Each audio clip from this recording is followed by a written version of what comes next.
Hi എല്ലാ കൂട്ടുകാർക്കും പുതിയൊരു വീഡിയോയിലേക്ക് സ്വാഗതം. ഇന്നത്തെ നമ്മുടെ റെസിപ്പി എന്ന് പറയുന്നത് വളരെ സിമ്പിളായിട്ട് നമുക്ക് കൂണ് കൊണ്ട് ഉണ്ടാക്കാൻ പറ്റുന്ന ഒരു തോരനാണ്. അപ്പോൾ ഇതെങ്ങനെ തയ്യാറാക്കിയെന്ന് നമുക്ക് നോക്കാം. വളരെ ഈസിയാണ്, കഴിക്കാനും നല്ല ടേസ്റ്റാണ്.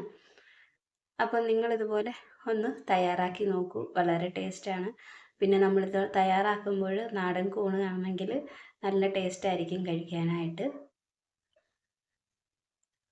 അപ്പോൾ നമുക്കിത് തയ്യാറാക്കുന്നത് എങ്ങനെയെന്ന് നോക്കാം. അപ്പം ഞാനിതാ ഒരു ഒരു ബോക്സ് കൂണെടുത്തിട്ടുണ്ട്. അത് നന്നായിട്ടൊന്ന് ക്ലീൻ ചെയ്തതിന് ശേഷം മഞ്ഞൾ വെള്ളത്തിലിട്ട് വെച്ചേക്കുന്നതാണ്.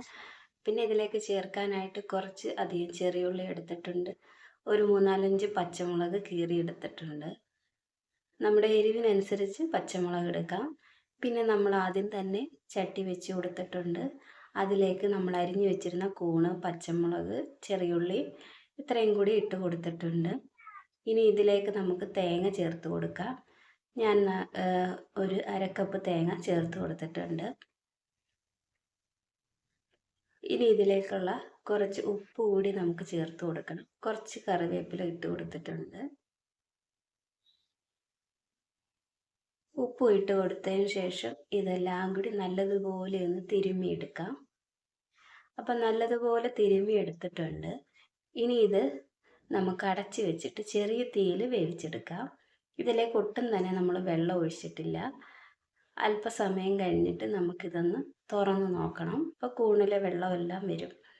അപ്പോൾ അല്പസമയം കഴിഞ്ഞിട്ടുണ്ട്. നമുക്കിതൊന്ന് തുറന്ന് നോക്കിയിട്ട് ഒന്ന് ഇളക്കി കൊടുക്കാം. എന്താ കൂണിൽ നിന്ന് തന്നെ വെള്ളം ഇറങ്ങിയിട്ടുണ്ട്.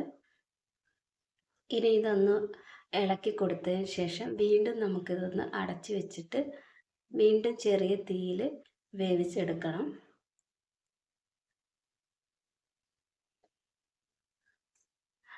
അപ്പോൾ ഇത് അടച്ച് വെച്ചിട്ട് നമുക്ക് മീഡിയം തീയിൽ വേവിച്ചെടുക്കാം.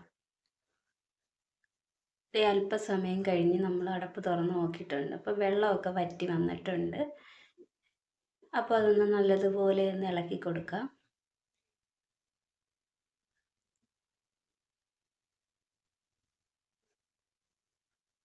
ഇനി നമുക്കിതിലേക്ക് കുറച്ച് പച്ച വെളിച്ചെണ്ണ ഒഴിച്ചു കൊടുക്കാം. ഞാൻ തീ ഓഫ് ചെയ്തതിന് ശേഷമാണ് പച്ച വെളിച്ചെണ്ണ ഒഴിച്ചു കൊടുക്കുന്നത്. അതുകൂടെ ഒഴിച്ചു കൊടുത്തതിന് ശേഷം നല്ലതുപോലെ ഒന്ന് ഇളക്കിയെടുക്കാം.